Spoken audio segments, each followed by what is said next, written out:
Hello there, and welcome to the Sleepy Science Channel. Tonight, we are stepping into a world so unassuming that many people pass it by without a second glance. Yet it is so vast that it has shaped entire landscapes, helped life settle onto land, and stored ancient carbon for millions of years. We are talking about the hidden and often underappreciated realm of moss. It cushions forest floors and coats old stone walls. It survives freezing winters beneath snow and endures long dry spells that would wither most plants. It does not bloom with bright flowers or rise high into the sky. Instead, it spreads low and steady, building entire ecosystems from the ground up. In moss, there are hidden forests for microscopic creatures, slow transformations of water and soil, and stories that stretch back hundreds of millions of years. What looks like a simple green carpet is in fact a living archive of climate, chemistry, and resilience. If you enjoy these gentle journeys, I invite you to like, subscribe, or share a thought below. It helps others find their way here too, one sleepy soul at a time. But for now, all you need to do is settle in. Let your shoulders soften and allow your breathing to slow.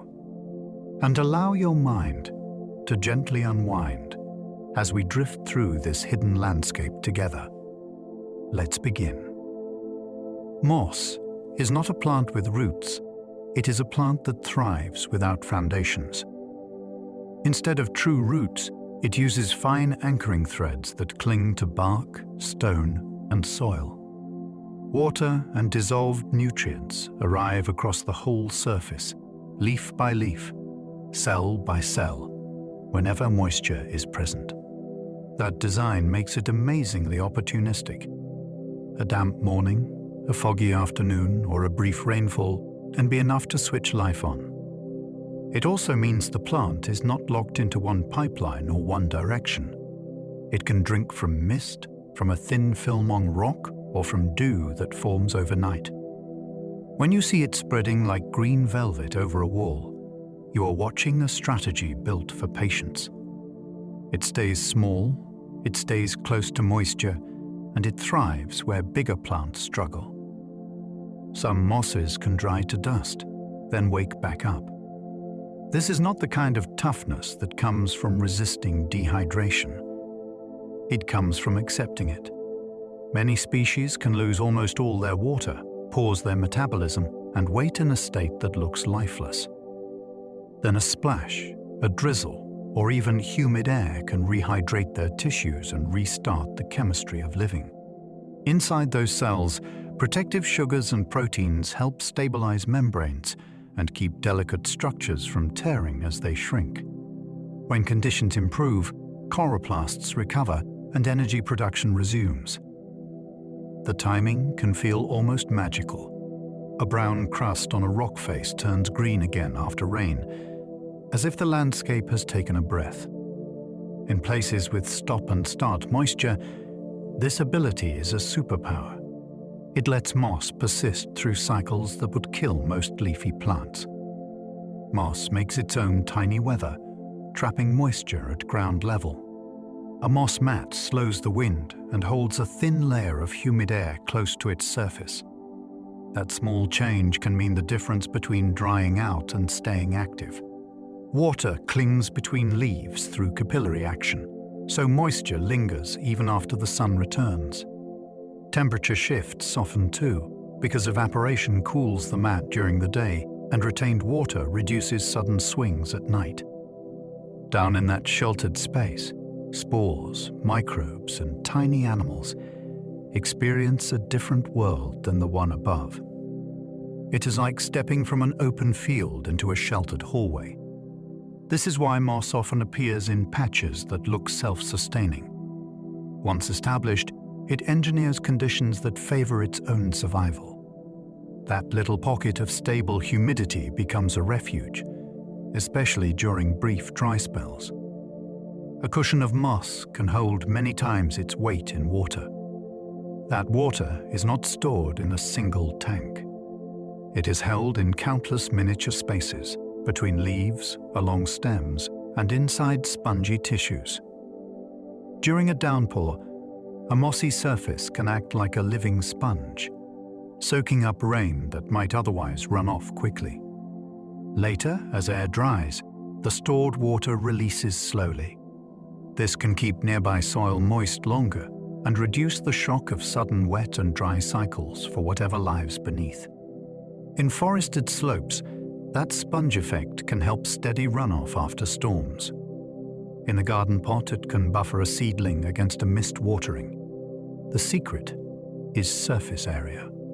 Moss packs an enormous amount of contact space into a small volume, so water can cling and linger.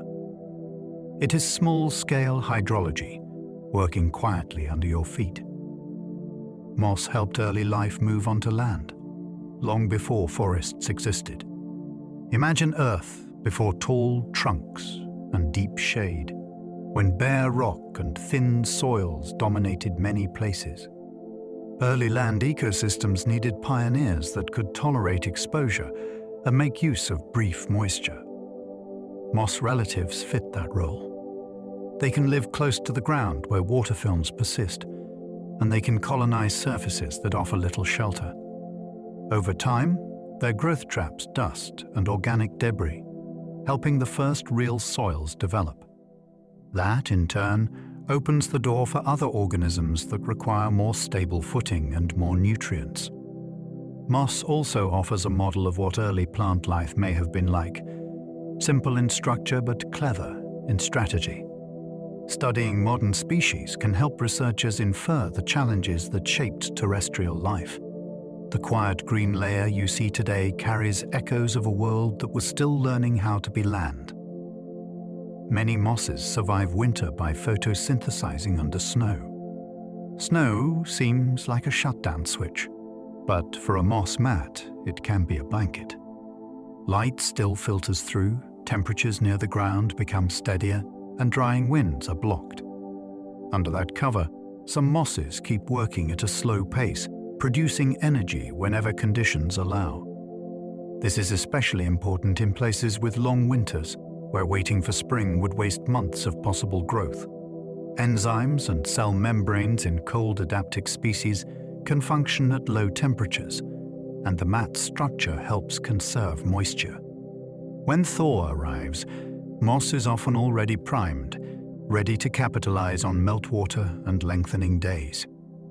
This winter activity can also influence the ecosystem above and below. It affects when nutrients become available and how quickly the forest floor wakes. In a landscape that looks asleep, moss may still be quietly busy. Moss does not chase sunlight, it thrives in gentle shade. Many plants compete by rising higher and higher. Moss takes a different path. It is built to make use of dim, filtered light, where larger leaves might struggle to justify their water cost. In shady forests, moss can photosynthesize with brief flashes that slip through moving branches. It also benefits from the cooler, moister air that shade provides, because surface-living plants lose water quickly in strong sun. Some species specialize even further, clinging to the north sides of rocks or the undersides of fallen logs where light is faint but steady. In that world, success is not about speed. It is about efficiency and endurance. Shade also changes who else lives nearby. When moss dominates a patch, it can create a low, stable layer that favors slow decomposers and moisture-loving microbes. It is an ecosystem built for persistence, not sprinting. Each moss patch is a city of microhabitats for tiny animals. Between the leaves are corridors, chambers, and pockets of water that form and vanish with the weather. Mites prowl like predators through a forest of stems. Springtails hop through wet passages, feeding on fungi and decaying matter. Nematodes glide through films of water but are thinner than a human hair.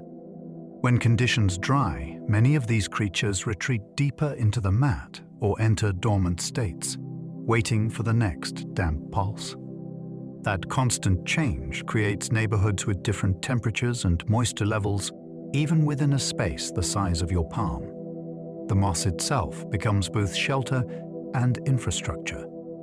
It traps bits of leaf litter, pollen, and dust that become food and building material. For a tiny animal, a moss cushion is not ground cover. It is terrain, climate, and community all at once. Moss reproduces with swimming sperm, so water becomes a bridge. In many species, the male cells must travel through a thin film of water to reach the female structures. That can happen during rain, heavy dew, or the brief wetness after fog condenses. It is an intimate dependency that ties reproduction to local weather. Distance matters. Plants growing close together have better odds because the journey is short and the water path is more reliable. This also shapes where moss thrives. A shaded rock that stays damp can become a reliable nursery, while a windy, dry wall might support growth but rarely allow successful fertilization. After the meeting, a capsule develops and eventually releases spores, which can travel far beyond the parents. The life cycle is a blend of closeness and openness. Water makes the first connection, and wind carries the next generation outward into new habitats. In bogs, moss can build landscapes, turning puddles into peatlands. Sphagnum species grow upward while older parts below slowly accumulate as partially decayed material. The waterlogged conditions limit oxygen, so microbes work more slowly and decay cannot keep up with growth. Over long times, that buildup forms peat, which can change the shape of the land by raising and spreading the wet surface. Pools become mats, mats become hummocks, and the whole area becomes a sponge that holds water like a reservoir. The chemistry shifts too, because the bog becomes more acidic and nutrient-poor. That selects for specialized plants and creates habitats found almost nowhere else. This is landscape engineering, performed one leaf at a time. It also carries global consequences, because peat stores carbon for centuries and longer. When these systems stay wet, they act as long-term vaults. When they dry, the balance can change quickly. Mosses are bryophytes, meaning they live without true vascular pipes.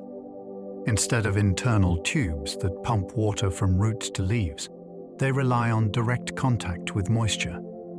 That single design choice changes everything about where they can live and how they behave. You can think of them as surface specialists. A thin film of rain on rock can be enough. A foggy morning can be enough. Even the damp breath of a waterfall can be enough. Because they do not invest in thick plumbing and woody supports, they can stay lightweight and flexible. They spread over bark, stone, soil, and roof tile with almost no infrastructure. The trade-off is that they cannot simply draw water from deep underground during a drought. So they solve the problem with strategy instead of height. They pick places where water arrives often, and they use every square millimeter of their body to drink. In moss, the green plant you see is the main life stage. With many familiar plants, the leafy part is only one chapter of a cycle that centers on seeds. Here, the script is flipped. The soft green carpet is the dominant form that eats sunlight, builds tissue, and persists through seasons. The capsule on a stalk is more like a brief messenger. It appears, it does its job, and it fades. This reversal matters because it makes moss feel almost eternal in place. A patch can expand slowly for years, keeping its identity as it spreads and thickens. Then, at the right moment, it lifts those slender capsules above the mat and sends the next generation outward. This is why a moss colony can seem both steady and adventurous. The living green body is built for staying, while the spore-producing phase is built for leaving. It is a life cycle that balances home and horizon. Moss anchors with rhizoids, which grip but do not drink. That simple fact is why moss can live on surfaces, but offer almost nothing in return. A tree trunk provides no soil. A boulder provides no nutrients. Yet moss can hold fast, because its anchoring filaments are more like climbing gear than plumbing. They latch onto tiny crevices and rough fibers, keeping the plant from sliding away during storms. This also frees moss from the usual bargain that roots demand. It does not need to penetrate deeply to survive.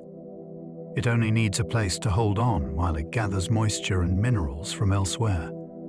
That can come from dust in the air, from rainwater that has rinsed across bark, or from minute particles trapped between leaves.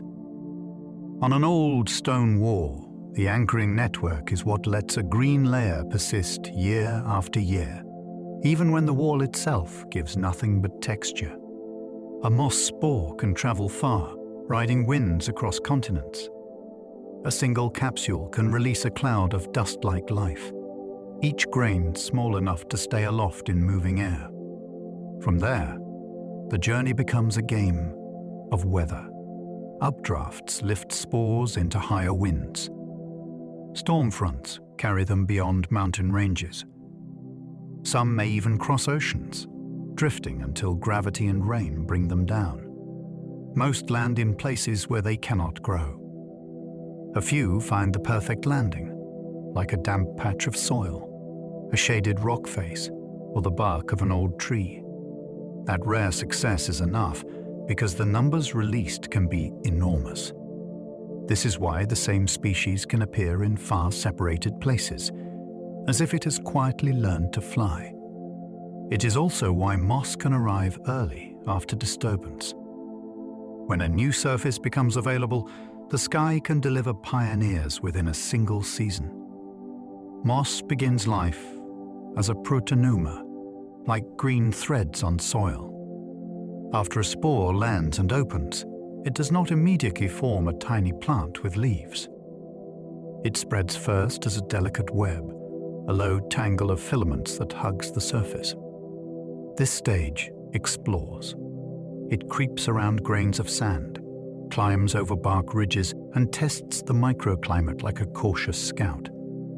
From that thread-like network, small buds rise and develop into the familiar leafy form. It is a clever way to build a foothold before committing to a taller shape. The web can capture moisture, trap particles, and expand into nearby safe spots. In a sense, the moss colony starts as a whisper, then becomes a cushion.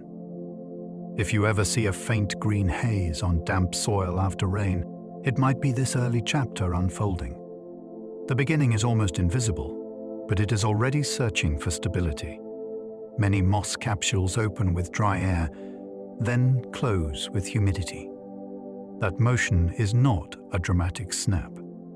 It is a slow, responsive choreography that turns weather into a release schedule. In dry conditions, spores are more likely to drift far. Air is lighter, surfaces are less sticky, and gusts can carry tiny particles away from the parent patch. When humidity rises, spores might clump or fall close, and rain can pin them down. So the capsule responds by tightening, holding its cargo until the odds improve. This is one reason moss reproduction can feel so well-timed. A patch can wait through a damp day, then take advantage of a crisp afternoon when the breeze picks up. It is also a reminder that moss senses the world without nerves or eyes. Its structures are built from materials that swell and shrink with moisture. The environment becomes the mechanism, and the plant becomes the instrument. Moss has peristome teeth that move, releasing spores with precision. If you look closely at many capsules, you find a ring of tiny tooth-like structures at the opening. They are not teeth for biting. They are a gate, As the air dries, these parts shift position and create small openings. Spores slip out in measured doses instead of a single wasteful burst. When humidity rises again, the gate narrows and the release slows or stops. This can spread dispersal across many days, which matters when wind is unpredictable. It is like having a built-in metronome that listens to the air. The design also keeps spores from being dumped into rain, which would drop them straight down. Instead, the capsule can wait for a better moment, then let just enough out to test the conditions. It is engineering at a scale that feels unreal, and it is happening on the tip of a stalk you can barely see. Some moss leaves curl when dry, reducing surface area fast. This is one of the quickest ways moss protects itself when water disappears. A flat leaf exposes more cells to drying air. A curled leaf tucks those cells inward, creating sheltered pockets where moisture lingers longer. The curl also changes how sunlight hits the plant, which can reduce stress when the tissues are dehydrated. Different species curl in different ways. Some twist into tight spirals. Some fold like tiny hands. Some draw together so the whole mat looks bristled, as if it has pulled a blanket up to its chin. Then, when moisture returns, the leaves relax and spread again, restoring the surface that captures light and water. That movement is one reason moss can look like it transforms after a change in weather. It is not only changing color, it is changing shape as a living response to the air itself. When rehydrated, moss can restart photosynthesis within minutes. That speed surprises people because it feels like revival should take longer. The key is that moss does not rebuild from scratch. It pauses, then resumes. When water returns, the photosynthetic machinery can quickly regain function, and energy production can start again before you finish watching a rain shower pass. This is especially useful in habitats where moisture arrives in short pulses. A brief mist might only last an hour. A splash from a sprinkler might last even less. Moss can still profit from those moments, turning them into sugar and growth. It also means moss can live on surfaces that dry daily, like exposed stones that bake in afternoon sun. For many plants, a daily dry spell is a crisis. For moss, it can be a routine. Each wet window becomes a chance to work. The result is a lifestyle built around opportunity, not permanence. Moss can grow on bare rock, starting the slow work of soil. At first, a rock seems like the opposite of a habitat. It has no loose particles, no humus, and little shelter. Yet moss can cling to tiny pits and fractures, then begin the long process of turning stone into a livable surface. As it grows, it traps wind-blown dust and tiny grains. When it dies back in small amounts, it leaves organic material behind. Water held against the rock can encourage chemical weathering, and freeze and thaw can widen cracks that catch more debris. Over time, a thin layer forms that can support more moss, then lichens, and eventually larger plants. This is not fast. It is patient transformation. On an old boulder, the green you see is not decoration. It is an early chapter of ecology, writing the first lines of a new soil. The rock becomes a platform, and moss becomes the author.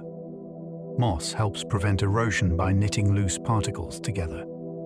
On a slope after heavy rain, the first thing that often fails is the finest soil. It lifts, it slides, and it vanishes downhill in muddy water. A moss mat changes that story. Its tiny stems and leaves create a living mesh that holds grit, silt, and organic crumbs in place. Water still arrives, but it meets a textured surface that slows it down. Instead of a fast sheet of runoff, The flow breaks into countless small pathways that soak in and settle. Over time, wind-blown dust and fallen leaf fragments get trapped and tucked into that mesh, which thickens the layer and makes it even more stable. In woodland trails, you can sometimes see this contrast clearly. Bare patches scar and deepen, while mossy patches stay smooth. It is a quiet kind of protection. It works without walls, without cement, and without noise. Moss cushions forest floors, softening the impact of heavy rain. A raindrop is small, but it hits fast. When thousands strike bare soil, they can blast particles upward and clog the ground surface, which makes more water run away instead of sinking in. A moss carpet acts like a shock absorber. Drops land on springy leaves and stems, then spread out as gentle trickles. That slows splash erosion and reduces the soil crust that heavy rain can create. It also protects the delicate life at the surface. Fungal threads, seedlings, and tiny insects avoid the pounding that would otherwise reshape their world in minutes. During storms, moss can turn a loud impact into a soft landing. After storms, it can help keep the forest floor from looking scoured and raw. If you have ever knelt after rain and found the ground still intact and calm, there is a good chance moss helped. It is not only decoration. It is a living raincoat for the earth. Some mosses tolerate acidic habitats that would stress many plants. Acidic ground can make essential nutrients harder to access, and it can dissolve metals into forms that become toxic. Many plants struggle there. Yet certain mosses treat acidity like a familiar accent rather than a threat. You find them in conifer forests where needles sour the soil, near bogs where water chemistry runs sharp, and on rocks that naturally leach acidic minerals. Their success comes from a combination of low nutrient demands and a talent for taking what they need directly from thin films of water. They do not have to manage a large internal transport system, so they can keep their physiology simple and resilient. This tolerance matters for ecosystems because it allows green cover to exist where other vegetation is sparse. In those harsh places, moss can still provide shelter, moisture, and a starting point for other life to gather. Sphagnum moss acidifies its surroundings, shaping entire bog ecosystems. In a bog, this moss is not just living in the environment. It is actively rewriting it. As it grows, it releases compounds and swaps charged particles with the water around it, which drives the habitat toward higher acidity.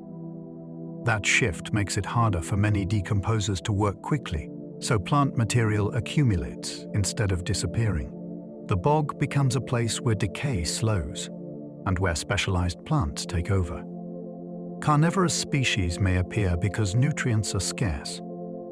Stunted trees might ring the edges because the center is too wet and too acidic for roots to breathe. Even the water itself takes on a distinct feel, stained by dissolved organic matter and filtered through dense mats. The result is a self-reinforcing world. The more it grows, the more it creates conditions that favor its own dominance. A bog is not only a wetland. It is a landscape shaped by chemistry, built from the ground up. Sphagnum can exchange ions, subtly changing water chemistry around it. Picture rainwater moving through a sponge that does not merely hold water. It edits it. This moss has cells that act like tiny exchange stations. As water passes, the plant can release hydrogen ions and take up other ions such as calcium and magnesium. The change is small in any single moment, yet it accumulates across a whole bog surface. Over time, the surrounding water becomes less friendly to microbes that prefer neutral conditions, and nutrients become less available to many competitors. This is one reason bog pools can remain nutrient poor even when water is plentiful. It is also why the habitat feels so selective. Only certain organisms can thrive in that chemistry. The fascinating part is that the mechanism does not require movement or intention.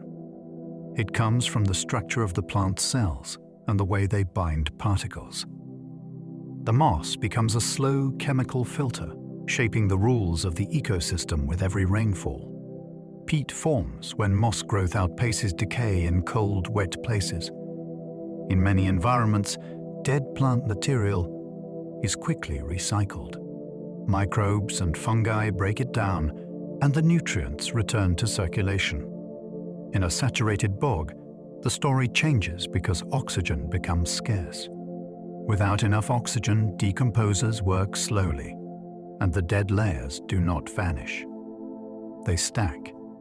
Year after year, new growth rises on top, while older material compresses below into peat.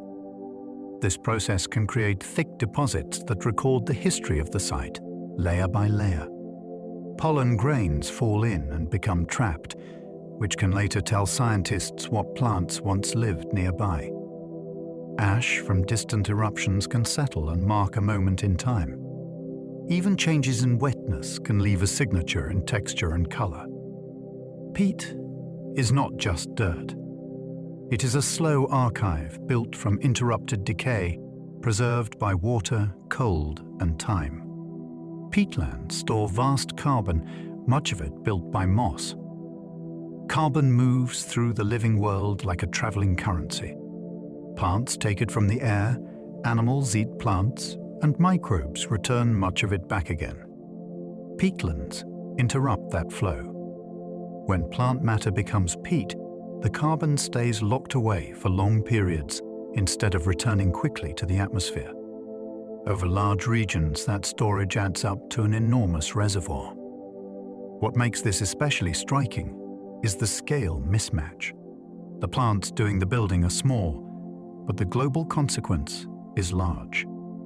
A landscape of low mats and shallow pools can hold carbon that would otherwise circulate as greenhouse gas. This is one reason peatlands matter so much in climate conversations. Keeping them wet helps keep that carbon stored. When drainage, heat, or drought lowers water levels, the stored material becomes more exposed to oxygen, and decomposition speeds up. The fate of that hidden carbon can hinge on water, one of the simplest ingredients on Earth. When peat dries, it can burn and release ancient carbon. Wet peat is stubbornly resistant to fire.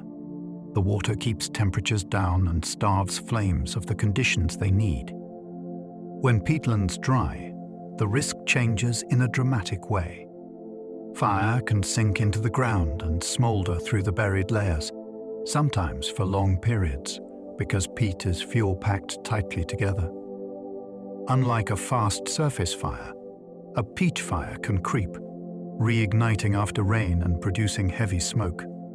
The carbon released is not just from last season's growth. It can come from layers built over long spans of time, meaning the atmosphere receives carbon that has been stored for ages. This is why drying peatlands are often treated as a serious environmental concern. A single dry season can undo centuries of slow storage. It is a reminder that climate is not only about what grows above ground. It is also about what remains hidden below it. Mossy bogs can preserve wood, leather, and even human remains.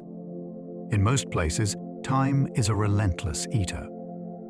Microbes break down tissue, insects chew, and oxygen helps decay move quickly. A bog can slow that whole process. Waterlogged conditions limit oxygen, and the chemistry can discourage many decomposers. Wood can remain intact far longer than you would expect.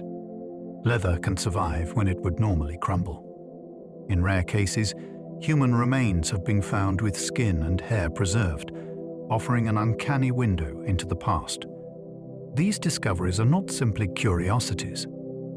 They can preserve clues about clothing, diet, injuries, and the environments people lived in.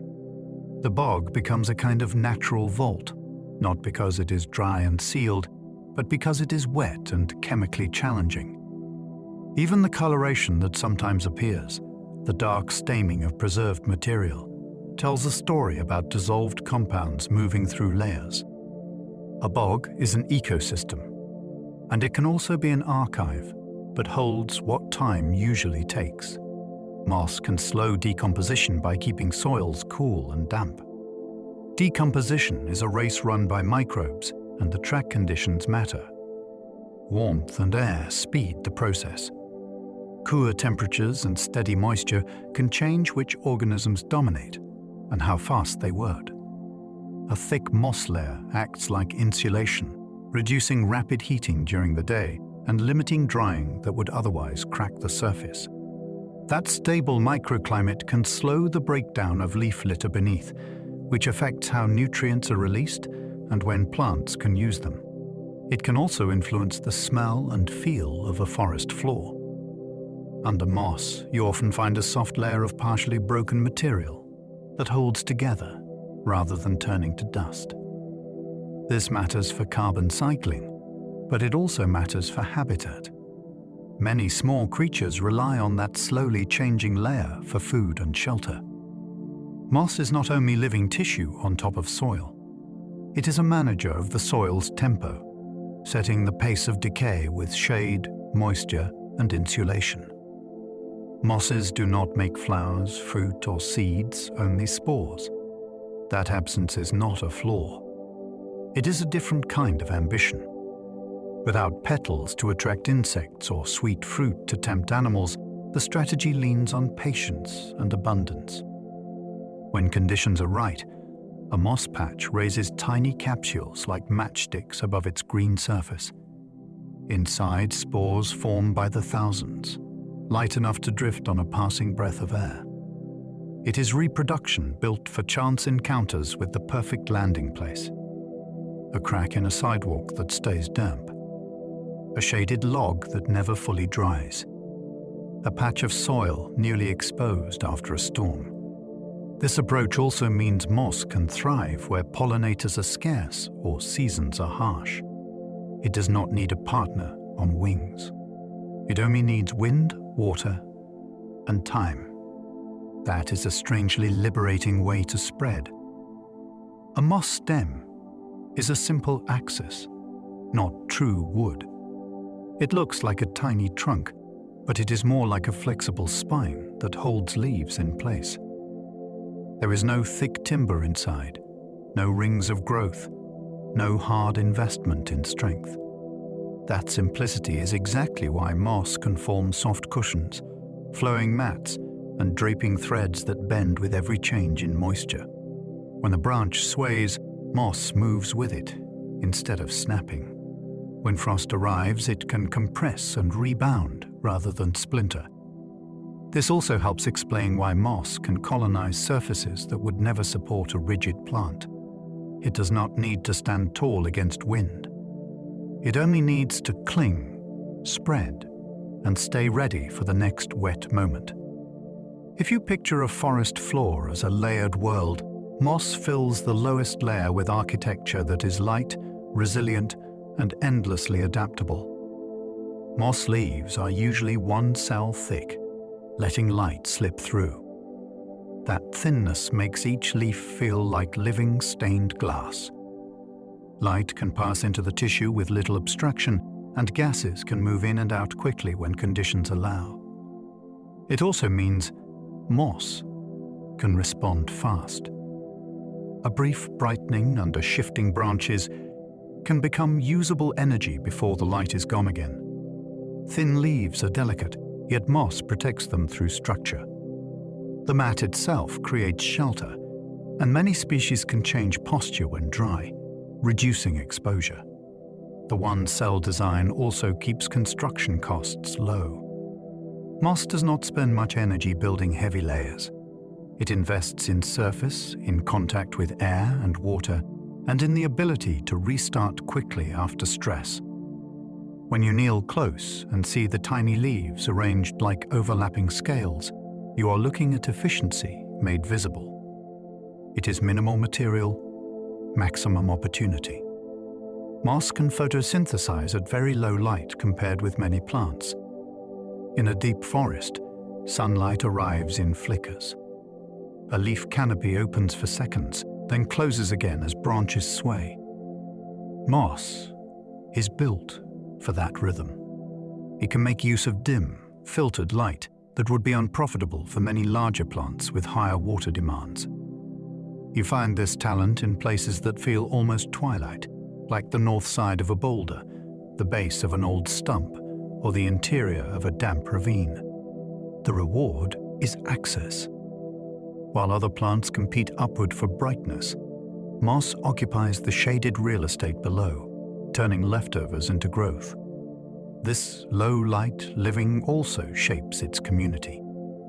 Fungi, microbes, and tiny animals often prefer the cooler, moister conditions that shade brings, and moss helps hold that stability in place. It becomes a quiet engine, running on scraps of light and turning them into green persistence. Some mosses live high in mountains where air is thin. Up there, life is tested by cold nights, intense sunlight, and sudden winds that can strip moisture away in minutes. Yet moss can cling to rock faces and alpine soils, forming low mats that hug warmth close to the ground. Snow may cover it for long stretches, and then meltwater arrives like a short season of abundance. During that window, moss can work quickly, capturing water and light while the opportunity lasts. Its small stature is an advantage. The wind passes above rather than through a tall canopy, and the mat reduces exposure by keeping its own microclimate near the surface.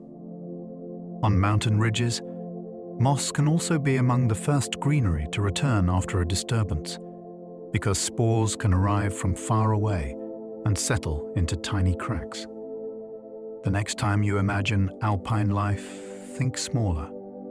Some of the toughest residents are green threads pressed close to stone. Other mosses thrive in deserts by timing life to rare rains. A desert can feel like a place where green should fail, yet some mosses treat water like an appointment. They wait, dry and dormant, through long stretches of heat. Then, a brief rain arrives, and the surface comes alive. Within a short window, moss can rehydrate, begin photosynthesis, and take advantage of cooler, wetter hours before the sun returns. You might see it as a sudden flush of green on soil crusts or shaded rock. This pulse living can help stabilize desert ground, because a thin living layer can reduce wind erosion and trap fine particles. It also supports microscopic life that depends on short, wet spells. The key is not constant growth. The key is readiness. Desert moss does not waste energy fighting drought every day. It pauses, conserves, and then springs into action when the desert offers a rare gift. That is survival built on timing, not abundance. Antarctic moss beds can endure brutal winds and long darkness. In parts of Antarctica, moss grows in sheltered pockets where summer meltwater trickles and sunlight returns after months away. The season for growth can be short, and the environment can turn harsh without warning. Wind can be drying. Temperatures can drop quickly. Yet moss can persist by staying low, staying close to moisture, and using those brief periods of workable conditions with remarkable efficiency. Some beds form dense carpets that hold warmth and water better than bare ground, creating a tiny oasis for microbes and small invertebrates that can survive the cold. These moss communities are also watched closely by scientists because they respond to changes in temperature and melt patterns. When meltwater arrives earlier or lasts longer, moss can expand. When conditions become drier, it can shrink or stress. In a continent defined by ice, moss is one of the clearest signs that life is still making a foothold. Some mosses tolerate metal-rich soils that poison other species. In places shaped by mining, volcanic rock, or natural mineral seams, soils can carry high levels of metals that disrupt normal plant chemistry. Many species suffer because essential processes get blocked or damaged.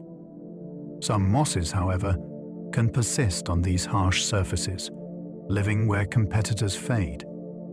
Their advantage comes from a simple lifestyle. They do not depend on deep root systems pulling large volumes of water through internal pipes. They take what they need from surface films, and some can cope with metals by binding them in ways that reduce harm. This makes moss a pioneer on disturbed ground, including mine tailings and rocky outcrops. It can provide the first living cover that traps dust, reduces erosion, and begins a slow transition toward a more hospitable surface. There is something startling about it. A patch of green appears where you expect only toxicity. Moss turns a contaminated-looking place into a beginning. Moss can act as a pollution recorder, absorbing airborne chemicals. Because it gathers water and nutrients across its surface, it can also gather whatever the air is carrying. Tiny particles from traffic, industrial dust, metals and other compounds that settle from smoke and haze. Over time, these substances can accumulate in moss tissues, creating a record of local air quality. This is especially useful in places without many monitoring stations, because moss grows almost everywhere, and it passively samples the environment. Researchers can compare moss from different locations and see patterns that match roads, factories, and prevailing winds. It is not a perfect diary, but it is a powerful clue. The green mat becomes a living filter and a living notebook at once. There is a quiet poetry in that. Something so small can tell you about something so large. When you see moss on a wall near a busy street, imagine it listening to the air, collecting invisible traces that most of us never notice. Scientists use moss to map heavy metals near roads and factories. This kind of work often looks like a scavenger hunt with a serious purpose. Researchers collect samples from many sites, then analyze what has accumulated in the tissues. The results can reveal hotspots of contamination and show how far pollutants travel from their sources. Roads can leave signatures from brake and tire wear. Industrial areas can show distinct patterns depending on what is produced or burned. By mapping these signals, scientists can identify areas that may need further testing, cleanup, or protection.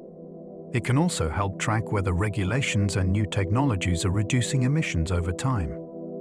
Moss is useful here because it is widespread, easy to sample, and sensitive to what falls from the air. It does not require electricity or calibration. It simply grows and gathers. That makes it an unlikely partner in environmental science. A humble patch on a tree trunk becomes part of a map that can inform public health decisions and land management. Moss often grows where water lingers, like seeps, stones, and bark. It shows up in places that stay just a little wetter than their surroundings. A seep in a hillside delivers slow, steady moisture. A shaded stone holds condensation after sunset. Bark traps do in its cracks, and the surface stays damp long after the air feels dry. Moss takes advantage of these small advantages because it drinks from the outside in. It does not need deep soil to tap. It needs a reliable hint of water, again and again. That is why it can appear like a map of hidden hydration. Follow a mossy line on a rock, and you may be tracing the path where rainwater runs. Notice moss thickening at the base of a tree, and you may be seeing where moisture collects overnight. Once you start looking, moss becomes a clue. It reveals the invisible plumbing of a landscape. Many mosses prefer rough surfaces that trap dust and moisture. A smooth surface sheds water quickly, and it gives little for a tiny plant to grab. Roughness changes everything. A pitted rock holds micropuddles. A weathered brick catches mist. A textured branch offers grip and shade in the same small space. Dust matters too, because dust carries minerals and organic bits that become a slow trickle of nutrition. Moss takes that trapped dust and turns it into opportunity. The first thin layer catches more particles. The next layer holds water longer. Soon, a surface that looked barren becomes a place where life can stay. This is why old things often look greener. Age creates texture, texture holds moisture, and moisture invites moss. If you want to find moss, look for scratches, cracks, and grain. What looks like damage to stone or wood can be a doorway for a new living skin to form. Moss can live on tree trunks without taking nutrients from the tree. It can look like the moss is feeding on the bark, but it is mostly using the trunk as a platform.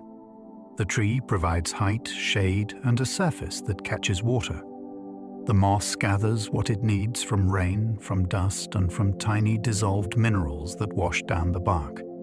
That is why a tree can wear moss like a coat without being harmed by it. In some forests, trunks become vertical gardens, with different species occupying different heights and orientations. A damp side may hold thick patches, while a sunnier side stays sparse. The bark's texture also matters, because deep grooves hold moisture longer. Moss on a tree is a reminder that habitats can be borrowed. A living organism can host another living community without being drained by it, simply by offering structure and microclimate.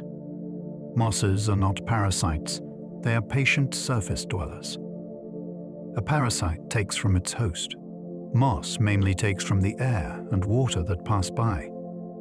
That difference is important because it changes how we interpret what we see. When moss spreads on a roof tile or a gravestone, it is not attacking. It is settling where conditions suit it. When it appears on branches, it is not drinking sap. It is taking advantage of shade, humidity, and a stable perch above ground. This patience can make moss a master of overlooked places. It colonizes the slow corners of the world, where growth is steady and competition is low. It can wait through dry spells. It can survive lean seasons. It can hold on until the next foggy week arrives. That is why moss feels timeless. It is not rushing to harvest a host. It is simply staying, adapting, and expanding, one small hold at a time. Moss competes by coverage, not height, spreading like green lace. In a world where many plants fight for the sky, moss fights for the surface. It does not need to tower. It needs to claim space and hold it. A patch expands outward, filling tiny gaps before other organisms can. It spreads across soil, then over stones, then into crevices that hold moisture. As it thickens, it shades the ground and changes the texture of the surface, which can make it harder for some competitors to establish. It is a quiet form of domination. Instead of winning by speed and size, it wins by persistence and reach. You can see this in miniature on an old log. The green advances like a tide, creeping around knots and dips, then merging into a continuous layer. Coverage also creates resilience. If one spot dries out, neighboring stems can still hold moisture, and recovery can spread back across the patch. The success is collective, not towering. Some mosses form mats that insulate soil against temperature swings. Their soil heats quickly in sun and cools quickly at night. Those swings can stress roots, disrupt microbes, and dry the surface into crust. A moss mat softens that roller coaster. It shades the ground during the day and traps a little warmth after sunset. It also slows air movement at the surface, which reduces rapid drying. This matters most in places with strong daily cycles, like open woodland edges or rocky clearings. Under moss, soil can stay more stable, and that stability can change who thrives there. Microbes that prefer steadier conditions can keep working. Small invertebrates can avoid sudden extremes. Even fine roots of nearby plants may benefit from the moderated surface. The mat becomes a thermal buffer, built from tiny leaves and trapped air spaces. It is like adding a thin blanket to the ground, one that breathes and responds to moisture.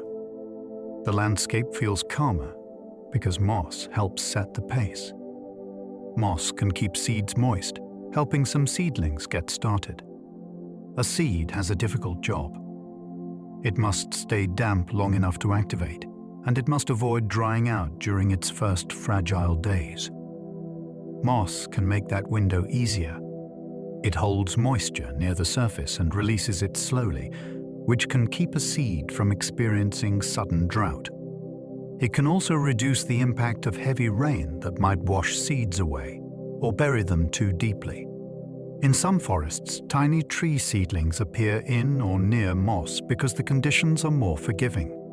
The moss acts like a nursery blanket, holding water and keeping the surface from cracking. It can even reduce competition from fast-growing grasses by making the soil cooler and less disturbed. Of course, this help is selective. Only seeds that can find light and space will benefit. Still, when you notice seedlings rising from a soft green patch, you are seeing a partnership shaped by moisture, timing, and shelter. Moss can also block seeds, quietly controlling who gets to sprout. That same soft carpet can become a barrier. Some seeds need direct contact with mineral soil to germinate. Others need light cues that get muffled under a dense mat. When moss is thick, a seed can lodge on the surface and never reach the soil below. Even if it germinates, the first root they struggle to push through to a stable footing. This means moss can act like a gatekeeper, favoring certain species while excluding others. In forests, that can influence which plants dominate after a disturbance. A mossy patch may resist invasion by some weeds, simply by making the landing harder. It can also slow the spread of plants that rely on rapid seeding into bare ground. This is not aggression. It is physics and microhabitat. Moss changes the texture of the world, and the world responds.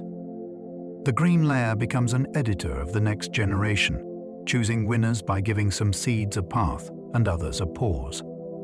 Moss mats shelter insects, mites, springtails, and tiny spiders. To these small animals, moss is not a surface.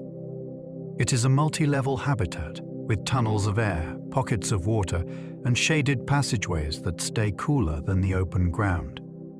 Predators hunt there, and scavengers feed on decaying fragments caught in the mat. Some residents are visitors that come and go with moisture, while others spend their whole lives within a few square inches. The architecture matters. A dense cushion offers tight hiding spaces. A looser mat offers more open corridors for movement. After rain, the world expands with water, and activity increases. During dry spells, life retreats deeper into the protected layers. This shelter role has ripple effects. It supports food chains that connect to the larger forest, because many of these tiny creatures become prey for larger insects and birds. When you step over a mossy log, you are passing above a busy neighborhood that thrives on the stability moss provides. A teaspoon of moss can hold a whole food web. It starts with microscopic life. Bacteria and fungi break down trapped organic bits. Algae and tiny plants contribute energy. Then come grazers that feed on microbes, including springtails and small larvae. Predators follow, like mites and tiny spiders that patrol the damp corridors. Even smaller hunters exist too, chasing prey you would need a microscope to see. Each level depends on moisture, temperature, and the steady supply of particles the moss captures from air and rain. What makes this so astonishing is the scale.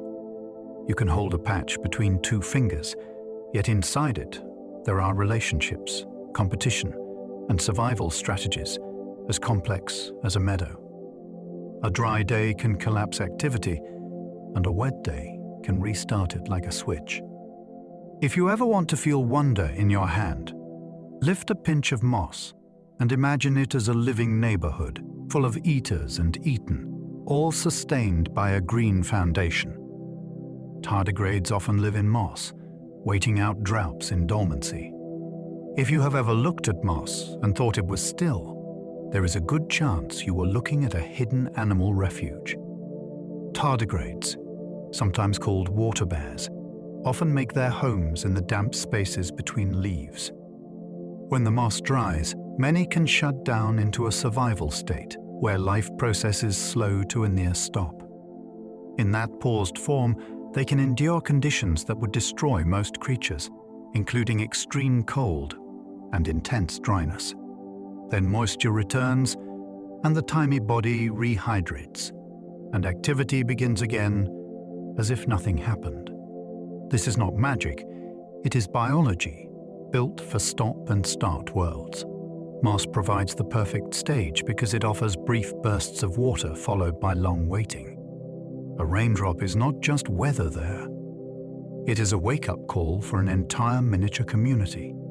Rotifers and nematodes also ride moss water like tiny rivers. When moss becomes wet, it turns into a network of slick pathways where microscopic animals can move and feed.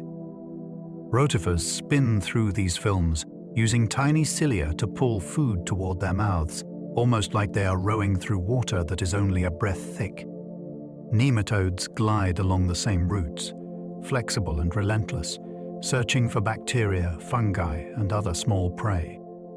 The amazing part is that the waterways appear and vanish with the weather. A morning dew can create travel corridors. A dry afternoon can strand everyone in place. Many of these animals survive by enduring pauses, then taking advantage of wet moments with urgency. Moss makes this possible because it holds water in narrow spaces where it does not drain away quickly. The mat becomes both habitat and transport system. In a patch the size of your hand, there can be bustling movement that follows the rise and fall of moisture, like traffic responding to tides. Moss creates capillary spaces, where liquid water clings between leaves. A moss mat is not just a layer of plants. It is a maze of microscopic gaps. In those gaps, water behaves differently than it does in a puddle. It clings and spreads and creeps upward, pulled by capillary action, the same force that lets a paper towel drink a spill. This matters because it lets moss stay hydrated even when water arrives in thin traces. A light mist can be captured. A brief drizzle can be stored. Water can also move through the mat without needing gravity to do all the work. That creates an internal circulation that keeps cells supplied and keeps the surface moist for longer. It is a subtle kind of plumbing made entirely from shape and spacing. For tiny animals, those capillary spaces are reliable wet shelter. For moss itself, they are a way to hold onto life in places where water comes and goes quickly. That capillary water can persist even when the air feels dry. On a warm day, you might walk past a rock and feel dry heat on your skin.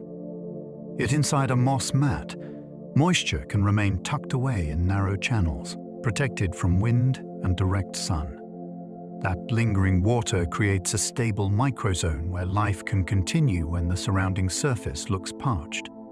It is one reason moss can survive in surprising places, like the shaded side of a wall or the underside of a log.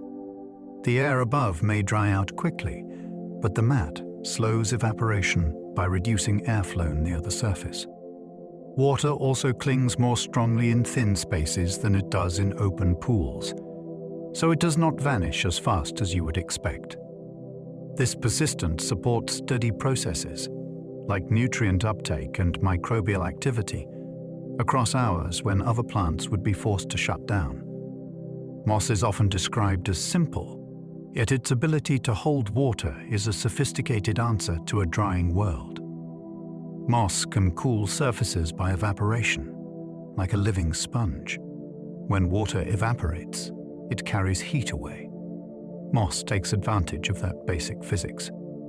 As moisture held in its tissues and spaces turns into vapor, the surface temperature can drop, especially during sunny periods after rain. This cooling can make the immediate area feel less harsh, which benefits the moss and also the tiny creatures living within it. It can even influence what grows nearby, since cooler surfaces lose water more slowly and experience less heat stress. You can notice this effect in miniature on a stone that has both bare patches and mossy patches. The bare stone can feel warmer to the touch, while the mossy area stays cooler and damp longer. Moss is not simply surviving weather, it is shaping it at close range. The mat acts like a reservoir that trades water for cooling, stretching the comfort of moisture into the heat of the day. It is a quiet form of climate control, powered by sunlight and stored water. On roofs, moss can signal long-term moisture and shade patterns. A roof becomes a map of microclimates over the years. Moss does not appear everywhere at once. It tends to settle where water lingers after rain, where shade reduces drying, and where surfaces stay cooler for longer. That is why moss often thickens near gutters, in valleys where water flows, or on the side that receives less sun. It can also reveal where trees cast persistent shade, or where airflow is blocked and evaporation slows. This does not mean moss is always a problem, but it can be a clue. The living green shows you which parts of a structure spend more time damp, and dampness is what drives many kinds of wear. In that sense, moss is a messenger. It is telling you about conditions you do not measure day to day, yet that add up across seasons. People sometimes treat roof moss as an annoyance. You can also treat it as an environmental record written in green. Moss on stone can be protective or damaging, depending on conditions. Stone feels permanent, but it weathers in slow ways that depend on water, temperature, and chemistry. A moss layer can sometimes help by reducing direct exposure to sun and wind, which can limit rapid drying and repeated thermal stress. It can also soften the impact of rain and reduce splash that carries particles away. In other situations, moss can hold moisture against the stone for longer, and that can encourage freeze and thaw cracking in cold climates or support chemical reactions that slowly weaken the surface. The outcome depends on the stone type, the local weather, and how the moss interacts with water flow. That is why you can see ancient stones where moss seems to have sheltered a softer surface, and other stones where growth marks a vulnerable zone. The story is not simple, which makes it interesting. Moss is not automatically a villain or a guardian. It is a living layer that changes the stone's relationship with water and air, sometimes for the better, sometimes for the worse. Moss can trap grit, slowly abrading surfaces through freeze and thaw. Moss is excellent at catching particles. Wind-blown sand, soot, and tiny mineral grains can settle into the mat and stay there. On stone and brick, that trapped grit can become part of a slow grinding process. Water seeps in, temperatures drop, and freezing expands that water inside pores and cracks. The surface shifts by fractions, and grit rubs and scrapes in place. Over many cycles, that abrasion can widen tiny flaws and roughen edges. It is not fast damage. It is the kind of change you only notice when years have passed. In a way, moss becomes both cushion and sandpaper, depending on what it has collected and what the weather does next. The same mat that feels soft under a fingertip can contain sharp fragments that act like tools, moved by nothing more dramatic than expanding ice and contracting stone. This is a reminder that small processes, repeated faithfully, can reshape hard materials. Moss can also reduce splash erosion on fragile soil crusts. In dry places, soil surfaces can form delicate crusts that hold the ground together. A hard rain can shatter those crusts by impact alone, sending particles flying and leaving the soil more vulnerable to wind and runoff. Moss can soften at impact. Drops hit the moss first, then drip down more slowly, with less force. That protects the crust beneath and helps keep the surface intact. It also keeps fine particles from being launched into the air or washed into channels, which can preserve the structure that makes the soil stable. This matters because once a fragile crust breaks, the land can shift toward erosion and dust more easily. Moss acts like a protective skin, especially in shaded pockets or around rocks where moisture allows it to persist. It is easy to overlook this function because it happens at ground level and at small scale. Yet the difference between a stable surface and a degraded one can begin with how rain meets the earth, and moss changes that first contact. In cloud forests, moss can capture fog and feed slow drips. A cloud forest is a place where air itself becomes water. Fog slides through branches and moss catches it. Tiny droplets cling to leaves and stems, gather into larger beads, and then release as slow drips that fall to the ground below. This can add meaningful moisture even when rainfall is light, because fog can arrive frequently. Moss also spreads across trunks and branches, increasing the surface area that can intercept those droplets. The result is a forest that drinks from the clouds, not only from storms. That captured water supports epiphytes, fungi, and small animals that depend on steady humidity. It also influences streams and soils by extending the water supply across days that might otherwise be dry. If you imagine a forest as a machine, moss is part of its intake system, pulling moisture out of moving air and turning it into a dependable trickle. It is a beautiful example of how a small plant can shape the water budget of an entire landscape. Some mosses host helpful microbes that influence nutrient cycling. Think of the moss mat as an apartment building with unseen tenants. Bacteria and fungi live on the leaf surfaces and in the damp spaces between them, and some of these microbes perform chemical chores that keep an ecosystem running. They break down tiny bits of fallen litter, they process dissolved minerals, and they help transform nutrients into forms that nearby life can use. In a nutrient-poor forest, that work matters because the supply arrives in small trickles, like dust, mist, and leached compounds from rain. The moss provides shelter and steady moisture, so microbes can keep working when exposed soil would dry too quickly. This partnership can shape what grows nearby, from seedlings to fungi to insects that feed on microbial films.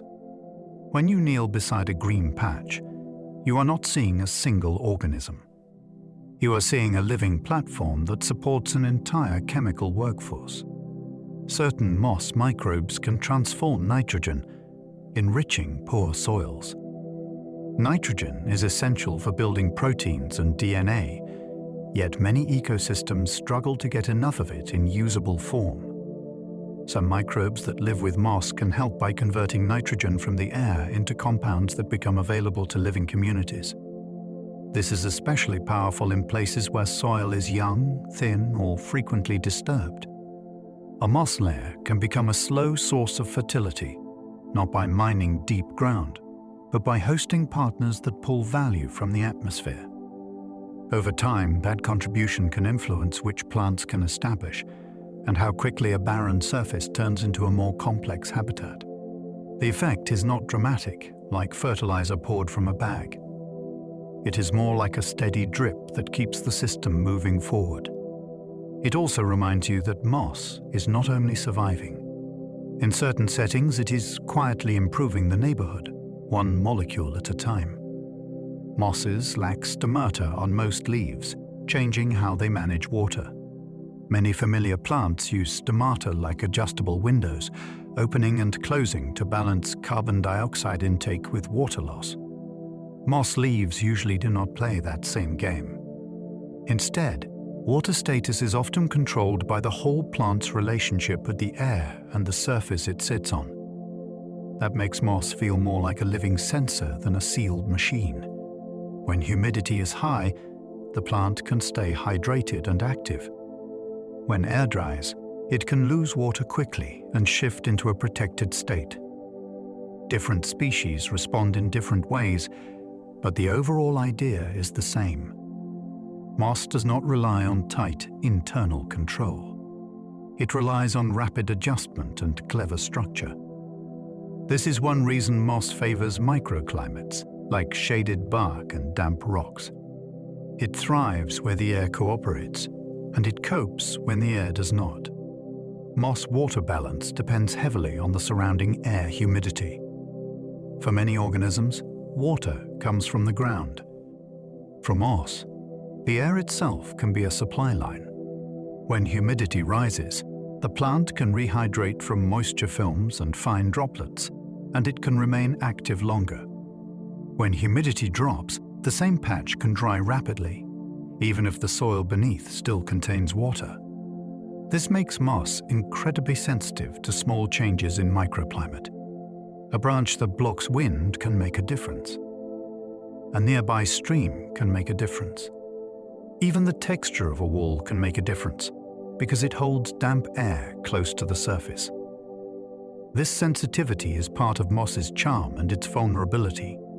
It can thrive in places that feel marginal because it reads the air with precision. It can also struggle when conditions shift toward drier patterns. In a way, moss is a living humidity gauge that grows where the air is kindest. Many mosses are poikilohydric, matching their water content to air. Rather than holding a steady internal water level, many species rise and fall with the moisture around them. When the air is damp, tissues swell and metabolism can run. When the air is dry, tissues shrink and activity slows or stops. This is not a defect.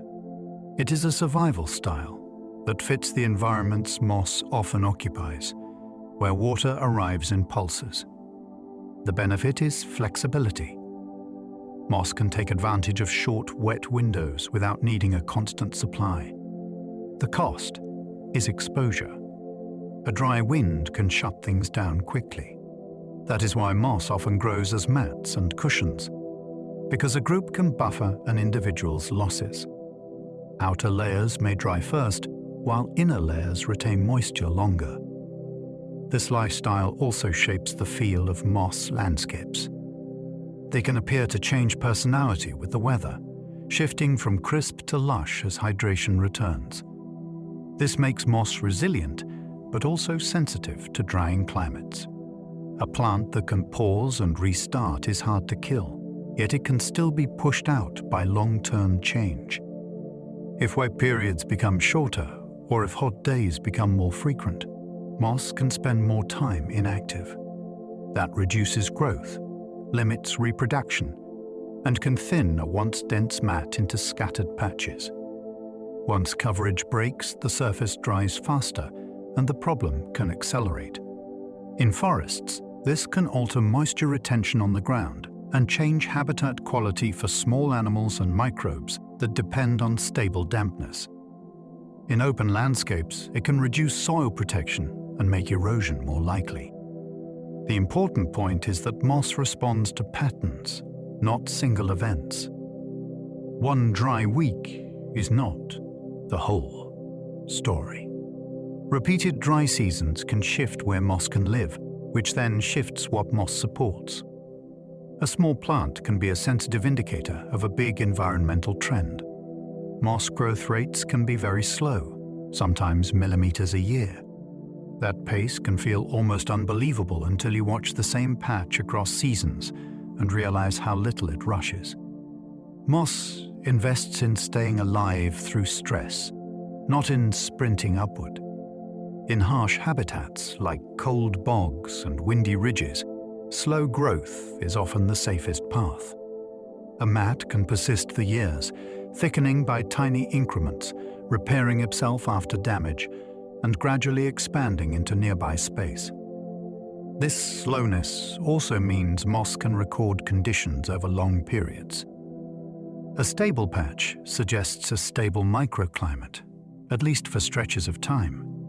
It also invites a different kind of attention. With moss, the drama is not in sudden change. It is in patience paying off. When you see a thick cushion on a stone that has been there for decades, you are looking at time made visible. Growth happened, but it happened like a whisper. Yet over centuries, slow moss can reshape ground into deep peat. Small, yearly gains can become enormous when they do not fully disappear. In some wetlands, moss growth accumulates faster than decomposition, and layers build up like pages in a book. Each season adds a thin sheet. Over long spans, those sheets compress into peat, and the ground itself rises. What began as shallow water can become a thick, sponge-like platform that holds more water and spreads the wetland outward. This is landscape change driven by persistence rather than force. It also creates a long memory.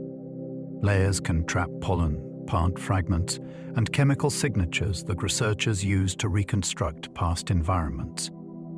The remarkable part is that no single year looks decisive. The power comes from repetition. Moss keeps growing, keeps adding, and keeps altering the conditions that allow more accumulation. Over centuries, the result can be a terrain that did not exist before, formed largely by plants that never needed to be tall. Moss can colonize burnt ground quickly, stabilizing ash and soil. After a fire, the landscape can be exposed and fragile. Rain can wash ash into streams, and wind can lift fine particles into the air. Moss can be among the early arrivals because spores can land on fresh surfaces and begin life in tiny sheltered spots, like the shadow of a rock or the lee side of a tenor. Charred log. As moss spreads, it helps hold loose material in place and reduces the chance that the next storm will carry everything away. It also creates cooler, moister conditions right at the surface, which can support microbes and help other plants follow. The first green after a burn can be emotionally striking. It signals recovery in a place that looks erased. Moss does not rebuild a forest overnight, but it can begin the groundwork. It turns exposed ash into a surface that can hold life again, which is often the first step toward a fuller return. After glaciers retreat, moss often arrives before shrubs and trees. A freshly exposed landscape can look like raw stone and silt, with little organic matter and few safe footholds. Moss can change that quickly, not by growing fast, but by being willing to start where others cannot. Spores land on damp sediment, and early growth forms thin green films that cling close to the surface. Those pioneer patches trap dust, catch tiny fragments of dead material, and help create the first layers of developing soil. They also moderate conditions at ground level, reducing the harshness of sun and wind right where new life tries to establish. This early arrival matters for ecological succession because it prepares the stage for later plants that need more nutrients and more stability. On the scale of a human lifetime, a retreating glacier is dramatic. On the scale of a moss colony, it is an opening, a brand new canvas. The first green often belongs to organisms that can tolerate the raw beginning. Mosses can reproduce without sex, by fragments breaking and regrowing. A moss patch does not always need a perfect season for reproduction. It can multiply through simple pieces that become new plants. A bit of stem snapped by a boot. A small tuft torn loose by an animal. A leaf fragment moved by a storm. If that piece lands somewhere damp, it can attach and begin building a new colony. This kind of cloning is powerful because it rewards accidents. damage becomes expansion. It also helps explain why moss can spread across disturbed ground where capsules may be rare or conditions are unreliable. The parent patch is not gambling everything on one moment of success. It is sending out living pieces that already have working cells and stored energy. In restoration work, this is why moss can be encouraged with small transplants, because fragments can knit into a mat over time. It is slow, but it is stubborn, and it turns breakage into a beginning. A single torn clump can start a new patch downstream. Imagine a rainstorm swelling a small creek. Water pushes through leaf litter, and a piece of moss breaks free from a bank or a fallen log. That clump is not helpless. It is a raft of living tissue, already built for holding water and enduring drying. As it drifts, it can snag on roots, settle in a calm eddy, or lodge against a stone where moisture stays longer. When the flood recedes, the clump can remain behind, like a survivor on a new shore. Over time, it can attach, spread, and turn that landing spot into green cover. This is dispersal that does not rely on invisible dust. It is movement you can picture. Streams and stormwater become delivery routes for whole living colonies. It also means moss can reconnect habitats. A patch lost upstream can recede banks downstream, and a single storm can rearrange green life along a channel without anyone noticing. Many mosses are dioicous, with male and female plants separate. In these species, one plant makes male structures and another plant makes female structures. That separation adds drama to the life cycle because success depends on proximity and timing. A lone plant cannot complete the story by itself. It needs neighbors. This can shape how moss colonies organize. Clumps that grow close together have better odds of producing capsules, while isolated patches may persist for years with no visible reproductive stage. The separation also promotes genetic mixing when fertilization does happen, because the two parents are distinct individuals. That can help populations adapt to changing conditions over generations. It is a reminder that even a carpet of green can have hidden demographics. Two patches that look identical may be different sexes, and a landscape of moss can include quiet singles and busy neighborhoods. In the right damp season, those neighborhoods can suddenly produce stalks and capsules, revealing a social life you never suspected. Others carry both sexes, improving chances in sparse habitats. Some mosses solve the distance problem by keeping male and female structures on the same plant. That can be a huge advantage when a new surface is colonized by only a few spores or fragments. A single founder can establish a patch and still have a path to producing capsules.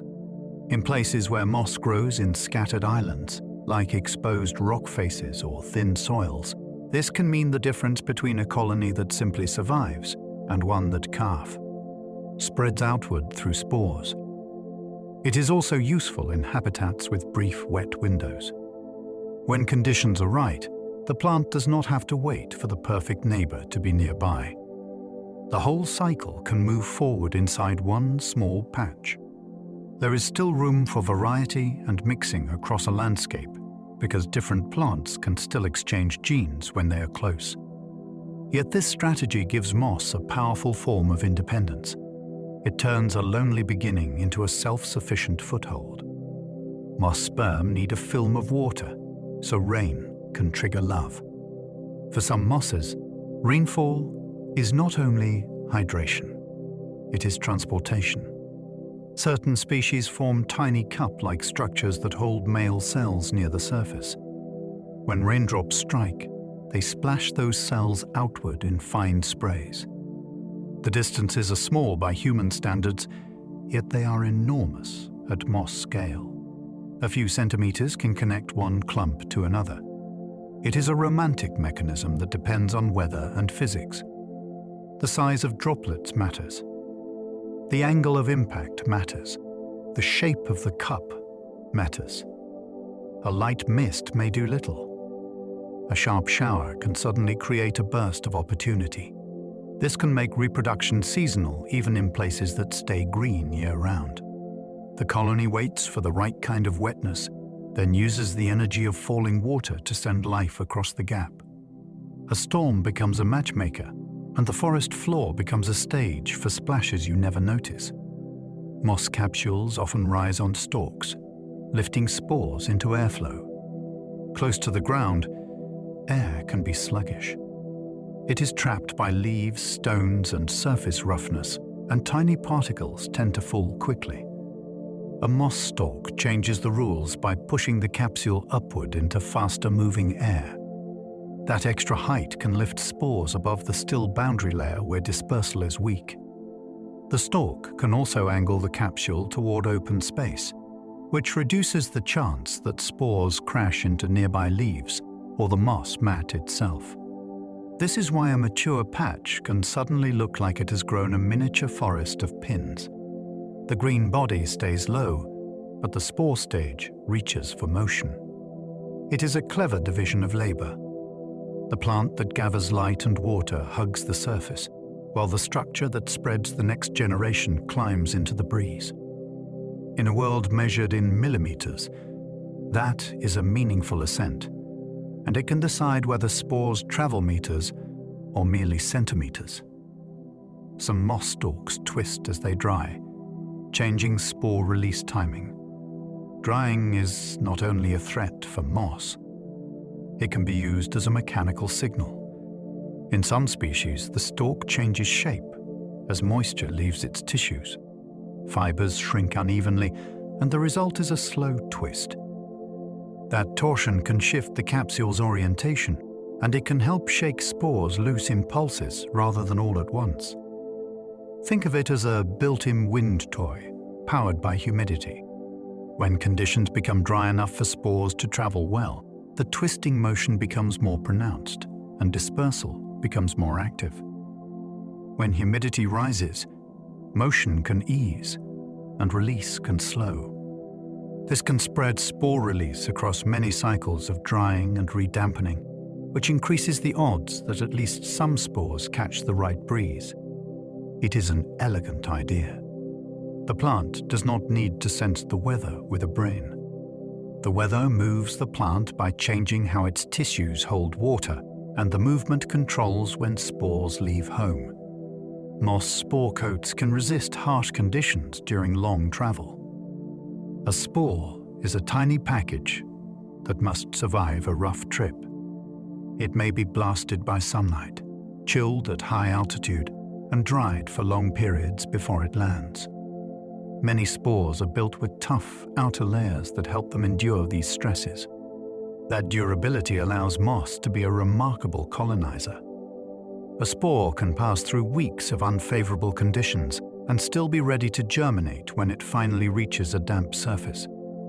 It can also survive being trapped in dust, carried in storm clouds, or deposited on exposed ground that only becomes wet later.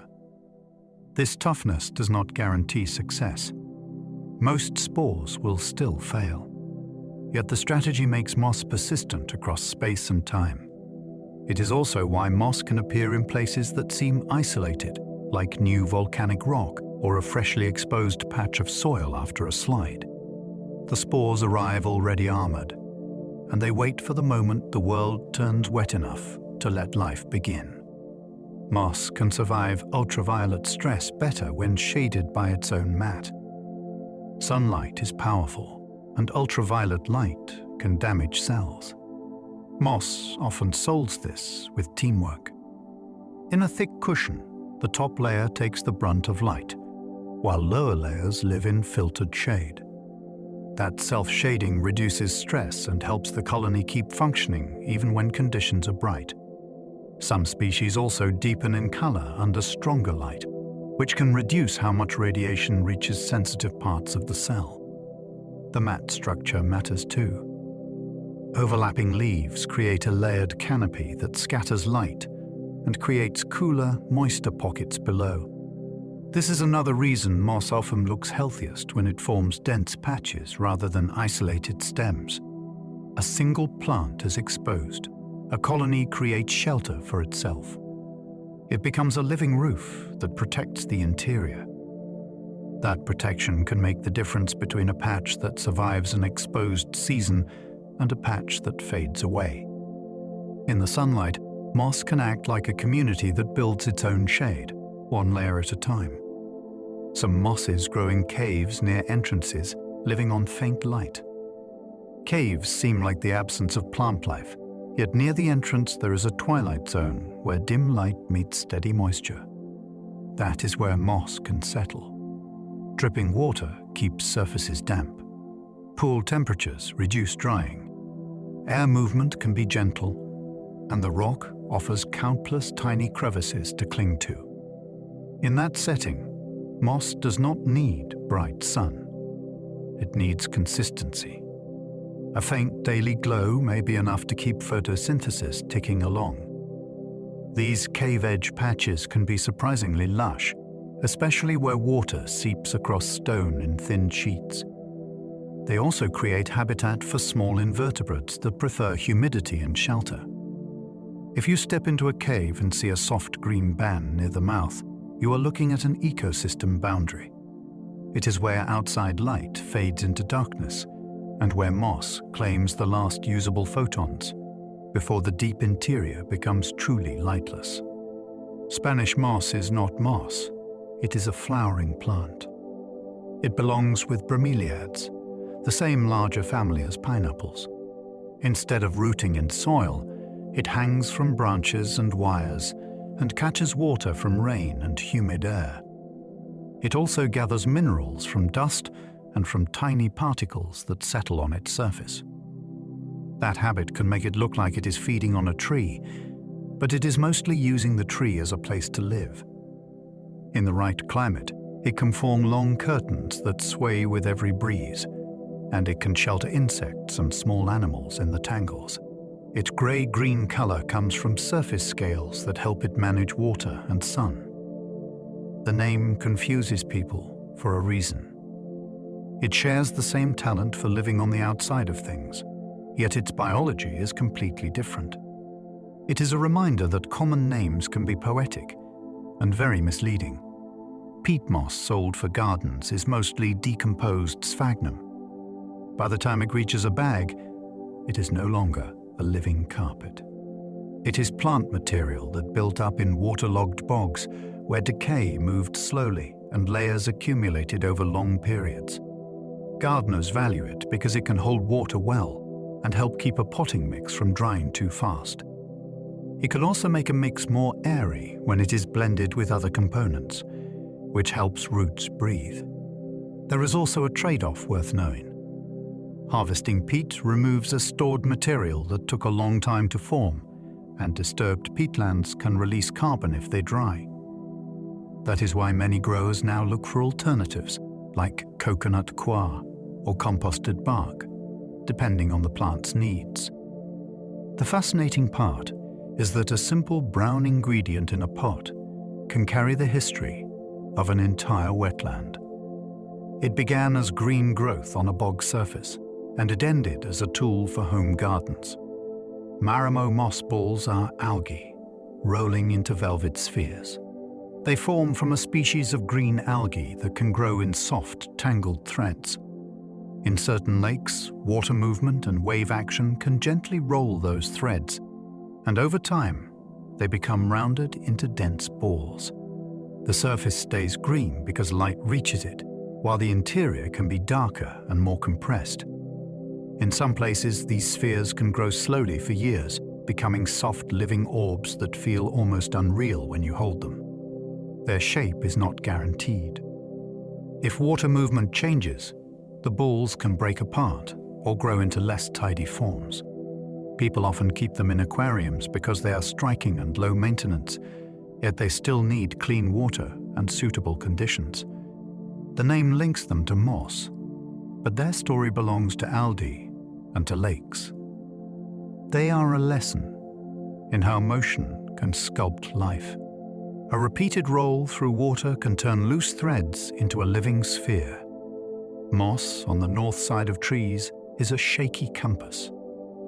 It is a popular piece of outdoor wisdom, and it sometimes seems to work, yet nature does not promise it. Moss tends to favor places that stay wetter and cooler, and in parts of the northern hemisphere, the north side of a trunk can be shadier for more of the day. That can tilt the odds. Still, local conditions matter more than direction. A nearby stream can keep one side damp. A prevailing wind can dry one face of a trunk. A dense canopy can make all sides shady enough. Even the bark texture can create pockets where moss takes hold in unexpected patterns. If you use moss as your only guide, you can end up confidently walking the wrong way. The better approach is to treat it like a hint, not a compass. Look at the sun, the slope, and landmarks too. Moss tells you about moisture, and moisture is not always tied to north. Moss can grow on any side, if moisture and shade agree. Orientation alone does not decide where it thrives. What matters is whether a surface stays damp long enough, often enough, for life to stay active. A south-facing wall can host thick growth if a gutter leaks there. A sunny boulder can still carry moss if it sits beside a waterfall spray.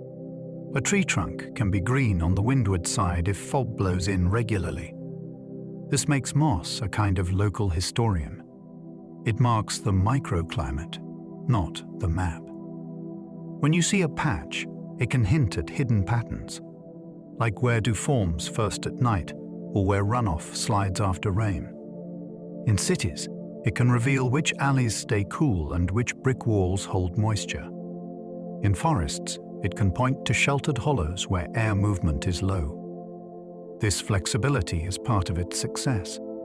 It is not loyal to a direction. It is loyal to conditions. Moss has been used as wound dressing because it can absorb well. Long before modern gauze, people noticed that certain kinds could hold a great deal of liquid while still feeling soft.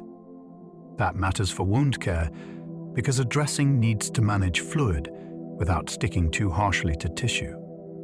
Some mosses also create an environment that can discourage certain microbes, especially when the material is clean and changed appropriately. Historical use was practical. It was easy to gather in damp forests and wetlands, and it could be packed into a cloth or used directly in emergencies. Of course, not all moss is safe in all situations, and modern medical care relies on sterile materials for good reasons. Still, the idea is fascinating. A plant built to hold water for itself also provides a service for humans. Its structure is the secret. The same network of tiny spaces that stores moisture in nature can store fluids in a dressing. It is a reminder that many human tools began as observations of what living materials already do well. Sphagnum was used in wartime bandages, valued for cleanliness and uptake. During periods when supplies were strained, people turned to materials that could be gathered locally and prepared for use. This moss was often chosen because it can absorb a lot, and because it tends to be relatively low in bacteria when collected from certain bog environments. It could be dried, packed, and used as a filling in cloth pads. That made it useful for handling heavy wound drainage when cotton was scarce. Communities organized collection drives, and the moss became part of improvised medical logistics. The story is striking because it connects a quiet wetland plant to urgent human needs. It also shows how biology can influence history in small ways. A plant that evolved to manage water became a material that helped manage blood and fluids under difficult conditions. Modern medicine has moved on, yet the episode remains a powerful example of resourcefulness. Even in the chaos of war, people noticed what moss does best, and they put that ability to work. Moss has insulated homes in cold regions, packed between logs. In log buildings, gaps between timbers can leak heat and let in drafts. People in northern climates learned that dry moss could be pressed into those spaces as a natural chinking material. It compresses easily, and it can fill irregular cracks that would be hard to seal with rigid materials. It also holds air within its structure, and trapped air is one of the best simple insulators. When installed well and kept dry, it can help a cabin stay warmer and steadier through long, cold seasons. The choice was also practical. Moss was often available near where people built, and it could be gathered with simple tools. Different regions developed their own techniques for packing and maintaining it. The idea feels almost too simple, yet it is effective. A plant that forms soft mats outdoors can become part of a wall that protects humans from freezing wind. It is architecture borrowing from ecology. The forest provides not only timber, but also the filler that makes timber livable. Some traditional diapers used moss for softness and absorption. Before disposable products, caregivers relied on materials that could keep a child comfortable and manage moisture. Moss was used in some cultures because it can be gentle against skin when prepared properly, and because it can hold liquid effectively. It could be layered inside cloth wraps, then changed and cleaned as needed. This was not a quirky novelty. It was an adaptation to what was available locally and what worked. In regions with abundant bogs or wet forests, moss could be gathered seasonally and stored. The practice also required knowledge, since not every species is suitable, and cleanliness matters. What makes this remarkable is the leap from forest floor to daily life. A plant that spends its days catching dew and rain becomes part of childcare. That connection can change how you see both the plant and the history of domestic work. Innovation is not always high-tech.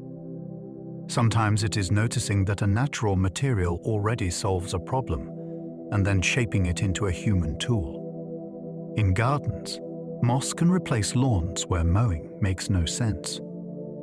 There are places where grass struggles, like deep shade, thin soil over rock, and areas that stay damp. Moss can thrive there, and it offers a different kind of beauty and practicality. It does not need weekly cutting. It can stay low and dense, and it can create a soft green surface that fits woodland gardens and quiet courtyards. It also handles foot traffic differently. Heavy use will still damage it, yet light stepping can be tolerated by some species, especially when conditions stay moist. Moss gardening is not about forcing it into any spot. It works best when you match it to the right microclimate, then remove competition and let it settle. In that sense, it feels more like habitat design than landscaping. You are creating the conditions moss already wants, then letting it do the rest. For people who dislike the noise and maintenance of lawns, moss can feel like a solution that is both ancient and surprisingly modern. Japanese moss gardens celebrate slow growth and subtle green textures. In places like Kyoto, gardeners have treated moss as a main character, not background. The design is not about bright flowers or dramatic height. It is about patience and attention. Moss turns stone into something softer, and it turns shade into a feature rather than a problem. Different species create different surfaces. Some look like velvet, some look like tiny ferns, and some form fine cushions that glow after rain. A well-tended moss garden is also a lesson in microclimate. Watering, canopy cover, and foot traffic are carefully managed so the green stays even and healthy. The beauty is quiet, but not simple. It asks you to slow your gaze and to notice how a few centimeters of life can carry endless variation. In that setting, moss becomes a kind of living fabric, stitched across soil and rock, and it makes stillness feel alive. Moss can grow indoors in terrariums if humidity stays steady. Inside glass, moss becomes a small ecosystem you can keep on a shelf. The trick is not intense light or rich soil. The trick is stable moisture and a place where evaporation does not steal it too quickly. In a closed or partly covered terrarium, water cycles in miniature. It evaporates, condenses on the glass, and falls back like a private rain. Moss thrives in that loop because it can drink from surfaces and from humid air. It also stays compact, which makes it perfect for tiny landscapes. People use it to create miniature forests around stones and driftwood, or to soften the edges of small ferns. When it does well, it feels like you are watching a rainforest floor at toy scale. It can also teach you restraint. Too much water can lead to rot, and too little turns it crisp. When you get the balance right, the reward is a living green world that stays calm and steady indoors. Moss graffiti uses blended moss to seed walls, though results vary. The idea sounds like a street art spell. Blend moss with water and a binder. Paint the mixture on a surface and hope it grows into living letters. Sometimes it works, especially on rough, porous surfaces that stay damp and shaded. Other times it fails because the wool dries too fast, the sunlight is too strong, or the moss was not suited to that habitat. The most interesting part is what the experiment reveals. You cannot bully moss into growth with enthusiasm alone. You have to create the conditions it needs. That means understanding moisture, texture, and light, and also accepting that nature may edit your design. When it succeeds, the result is unusual. A message appears as a living texture that thickens after rain and fades during drought. It is art that changes with weather. Even the failures are instructive because they show how picky life can be when it is asked to live on bare vertical stone. Moss can signal microclimate shifts, responding quickly to drought stress. A moss patch does not have deep reserves to draw from, so it reacts fast when conditions change. If shade is reduced by a fallen tree, a previously cool spot can become hotter and drier, and moss may thin or turn brittle. If a new source of moisture appears, like a persistent seep or a redirected gutter, growth can spread into areas that were once too dry. That responsiveness makes moss a useful early warning for subtle environmental shifts. It can tell you that a forest floor is drying before larger plants show obvious stress. It can show you where wind exposure has increased after logging or storms. It can even reveal patterns in urban spaces, like alleys that have become warmer or walls that now receive more sun. Moss is not measuring the climate in numbers. It is measuring it in survival and coverage. When it changes, it often means the hidden balance of moisture and temperature has changed too. Ecologists study moss cover to understand forest moisture and recovery. In a forest, moss is both resident and reporter. Its presence can indicate cool, moist conditions that support certain fungi, insects, and seedlings. Its absence in a place where it once thrived can hint that the ground has become drier or more disturbed. After events like fire, logging, or storms, researchers often watch how moss returns because it can stabilize the surface and influence what follows. Different kinds of moss show up at different stages. Some arrive early on exposed soil, while others prefer the shaded, stable conditions of mature forest. By mapping where moss grows and how thick it becomes, ecologists can infer patterns of water retention, canopy cover, and soil change over time. This is useful because moss responds at the ground level where many crucial processes happen, like decomposition and seedling survival. It is easy to focus on trees because they are tall. Moss reminds scientists that the forest's most sensitive signals may be right underfoot. Moss can trap airborne seeds and pollen, acting like a natural filter. As air moves across a moss mat, tiny particles can get snagged by the textured surface. Pollen grains settle into the leaves. Dust sticks to damp films. Even small seeds can lodge in the cushion like burrs in fabric. Over time, this turns moss into a collector of what the wind carries. That matters for ecology because those trapped particles are not just debris. They are nutrients, genetic material, and potential future plants. Pollen can become part of the soil story, and scientists sometimes use preserved pollen in peat and mossy layers to reconstruct past vegetation.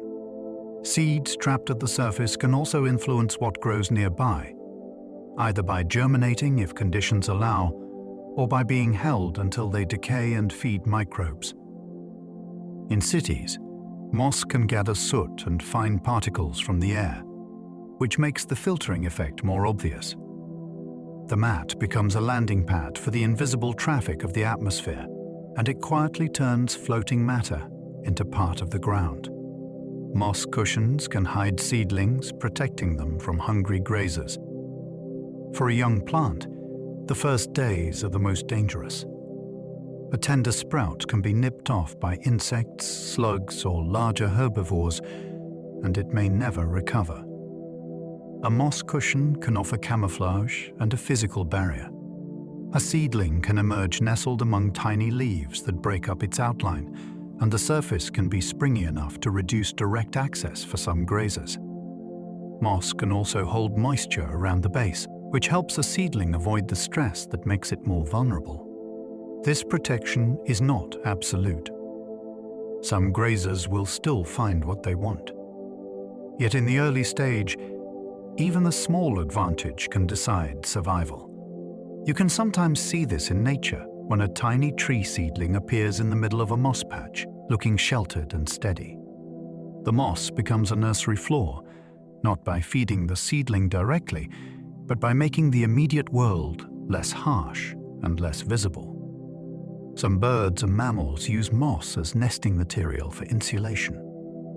A nest is a tiny home that must solve problems of warmth, softness, and stability. Moss can help with all of them. It is compressible, it holds air pockets, and it can be packed into gaps like natural padding. Birds may line nests with it to keep eggs warm and to cushion hatchlings. Small mammals can use it to create soft bedding that reduces heat loss during cold nights. Moss also has a practical advantage. It is easy to pull from mats in manageable clumps, and it can be carried without falling apart. In some habitats, it is one of the most available soft materials, especially in damp forests where grasses may be sparse. When you see a nest tucked into roots or branches, it may contain bits of moss that once lived on a log or stone. That connection is beautiful. Moss supports animals while alive by shaping microhabitats, and it supports them again after it is gathered, by becoming part of shelter and warmth. Moss can reduce soil temperature peaks, helping microbes work steadily. Microbes that break down organic material and recycle nutrients are sensitive to temperature swings. If the surface bakes during the day and chills sharply at night, their activity can spike and crash. A moss layer can smooth those extremes by shading the ground and holding moisture. Moisture itself buffers temperature, and the mat's structure slows rapid heating. This steadier surface climate can keep microbial communities active in a more consistent way, which affects how quickly litter is processed and how nutrients move through the system. It also influences smell and texture underfoot. Soils under moss often feel cooler and more stable, and they may build a different kind of organic layer than soils exposed directly to sun and wind. This matters in both natural forests and human-managed landscapes, because nutrient cycling is the foundation of plant health. Moss does not need to tower to shape an ecosystem. By moderating temperature at the surface, it helps keep the smallest workers on the job. Moss can slow water runoff, stretching rainfall into a longer soak. When rain hits bare ground, it can rush away before it has time to sink in. Moss interrupts that rush. Water enters the mat, spreads through tiny spaces, and then releases more slowly. That slows the delivery of water to streams and drains, which can reduce sudden surges and give soil more time to absorb moisture. In a forest, this can mean a more gradual trickle into the ground, which helps sustain plants between storms. On a slope, it can mean less erosion because fast runoff has less force. Even in a small garden, a mossy surface can help keep the soil from crusting and channeling water into narrow paths. The effect is subtle, yet it adds up because rainfall is frequent and repetition matters. Moss acts like a natural sponge and bath all at once. It holds water briefly and it spreads it out. Instead of rain being a quick event that comes and goes, it becomes something that lingers in the landscape. Some mosses tolerate flooding, then rebound when water finally falls. In a wet year, a moss patch can spend weeks submerged or saturated, with water pressing into every space between leaves. For many plants, that would mean suffocation, because roots cannot breathe. For certain mosses, it is simply another phase of the cycle. They can endure low oxygen conditions and wait for the waterline to drop. When it does, the surface dries just enough for air to return, and growth resumes from tissues that never truly left the game. This ability matters along stream edges, pond margins, and floodplains, where water levels rise and fall without warning. You might see a rock that is underwater in spring, then exposed in summer, yet still lined with green. Flood tolerance also helps moss hold ground in places that are constantly rearranged by water, where only flexible survivors can persist. Others prefer dry bark and survive by closing tightly when thirsty. Not every moss lives in constant dampness. Some specialize in bark that dries quickly, like sunlit trunks and exposed branches that catch wind. Their secret is a fast retreat. As moisture leaves, the leaves curl, press inward, and reduce the surface area that can lose water. The patch shifts from open and plush to compact and protected, almost like it has folded itself for travel. In this closed state, metabolism slows, and the plant waits out the harsh hours.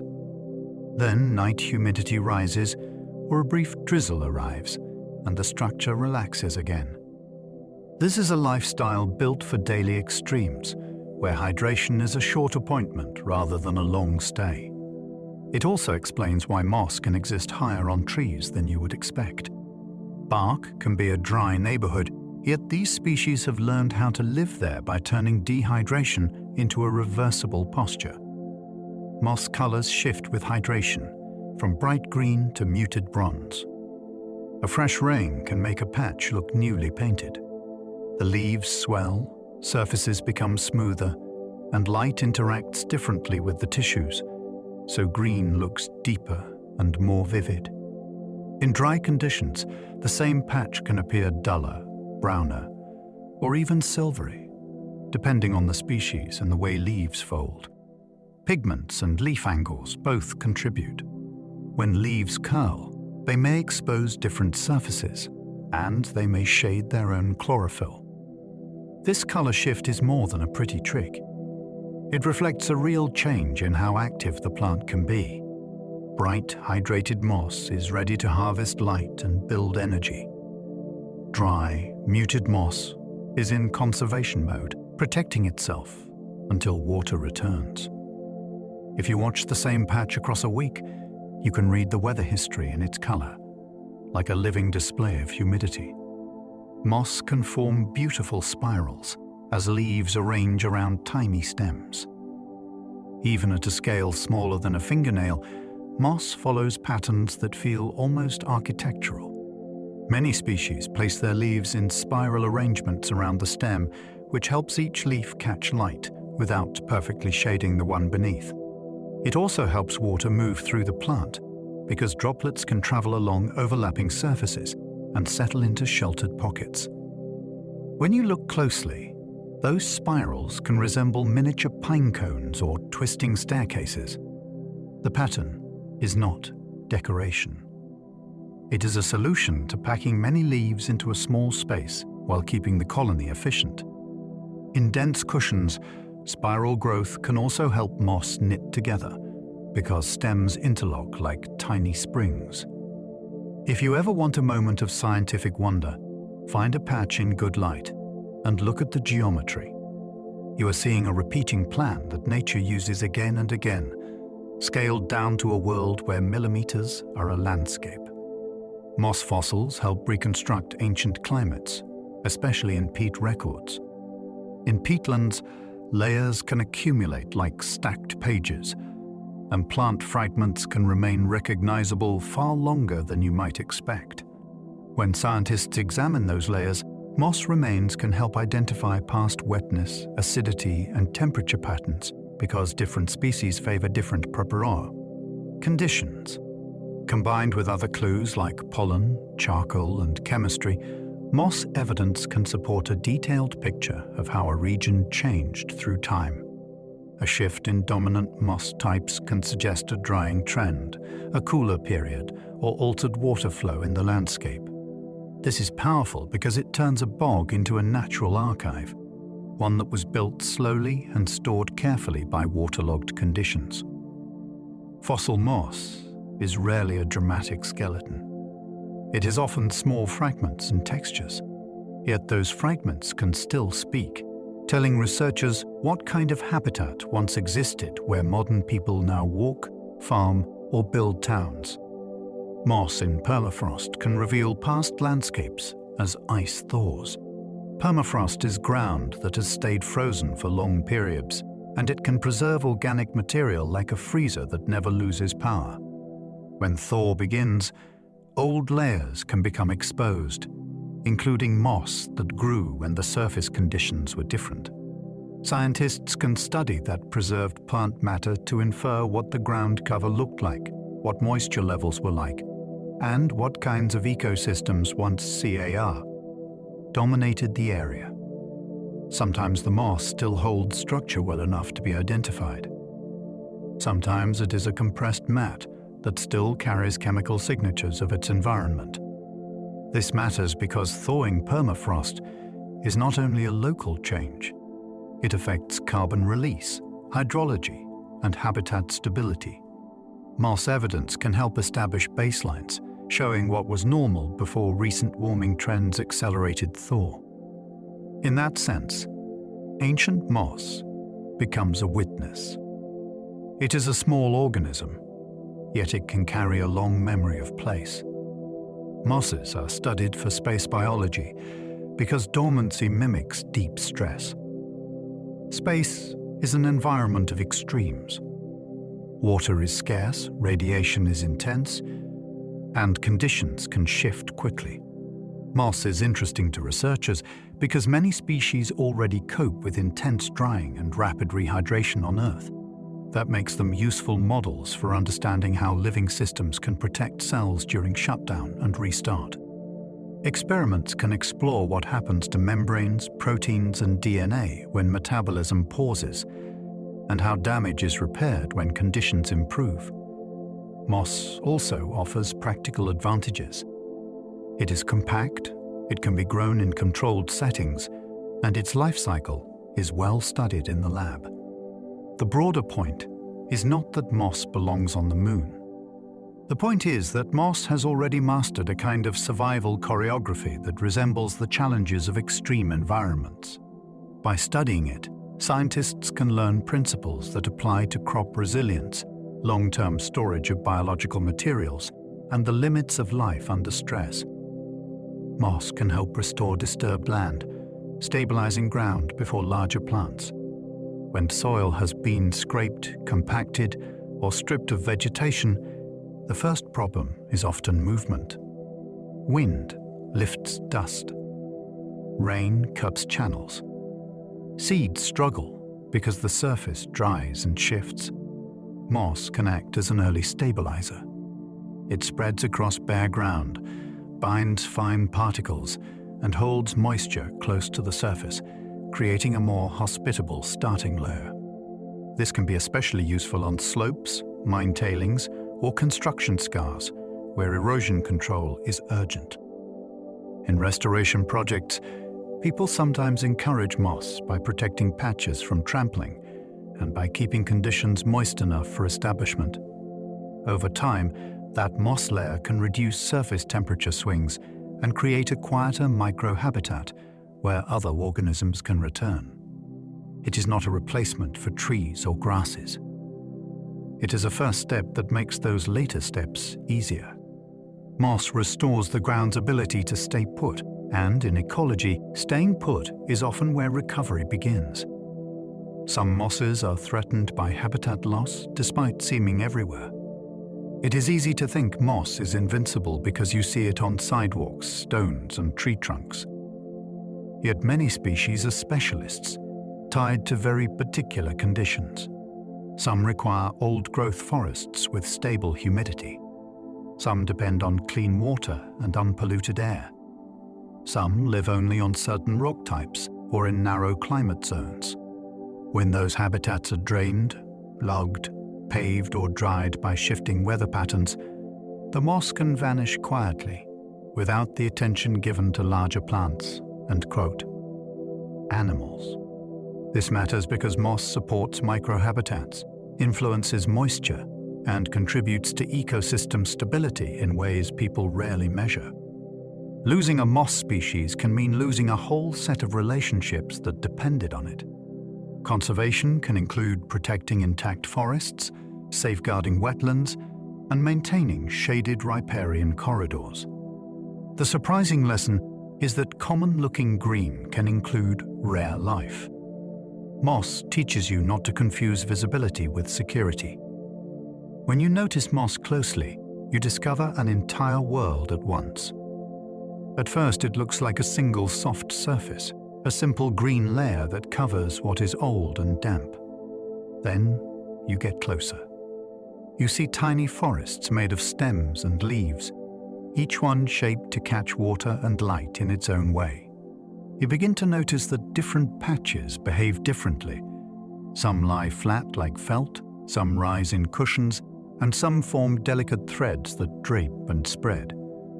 You realize this is not one organism but a community, and not one story, but many overlapping strategies. Moss turns weather into a life cycle. It turns stone into habitat. It turns a neglected corner into a functioning ecosystem. The more you pay attention, the more the scale shifts, and you start thinking in droplets and shadows instead of meters and minutes. That is the gift moss offers. It invites you to slow down, not for mood, but because the details are genuinely worth it.